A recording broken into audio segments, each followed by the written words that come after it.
আজ ঈদুজ্জোহা। বকরি ঈদকে ঘিরে দেশ জুড়ে উৎসবের মেজাজ। কলকাতাতেও নামাজ পাঠের বিশেষ আয়োজন করা হয়। যানজট এবং যাতায়াতের সমস্যা এড়াতে এবার রেড রোডের পরিবর্তে ব্রিগেড প্যারেড গ্রাউন্ডে হলো ঈদের নামাজ।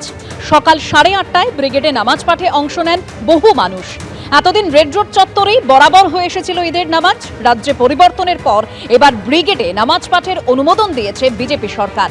সেনাবাহিনীর অনুমতি নিয়ে সেখানেই করা হয় নামাজ পাঠের ব্যবস্থা।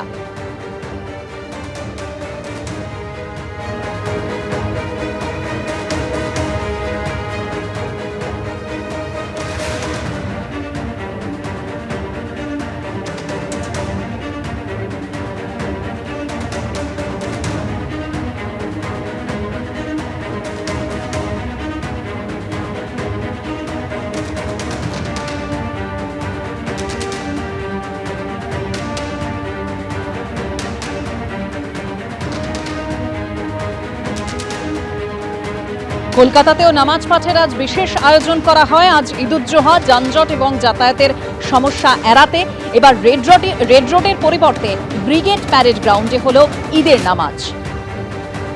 সেনাবাহিনীর অনুমতি নিয়েই সেখানে করা হয় নামাজ পাঠের ব্যবস্থা। সকাল 8:30টায় ব্রিগেডে নামাজ পাঠে অংশ নেন বহু মানুষ।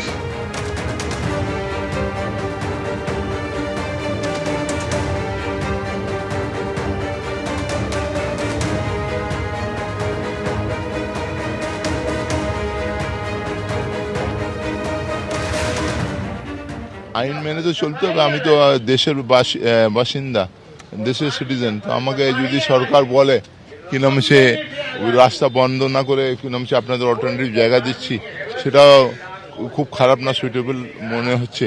তো আমরা ট্রাই করে দেখতে পারি। আগে তো শহীদ মিনারে হতো, তারপরে রেড রোডে হলো, বর্ষার জন্য কাদা হয়ে যেত, এইখানে রেড রোডে। এখন এইখানে হচ্ছে, আমরা এটাও ভালো আছে, এখানে বেশি থেকে বেশি লোক আসতে গেলেও কোনো অসুবিধা হবে না।